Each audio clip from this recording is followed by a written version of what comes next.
My last question to you is, your one of your interest is listening to Nilesh Mishra's short stories. So what is something unique you find in those stories? So one is the nobility of the idea. Whatever story he brings, the kind of message that it has in the end is something like an eye-opener for me.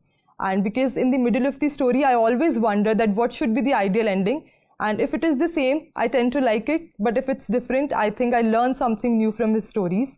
And second is the sound effects that his stories have. Because if he says that, just an example, that a pen fell, so it will give a sound effect of the falling pen. Or if a train is passing, so the train's horn will be listened. So these are some of the things that I like about him, specifically the issues that he raises.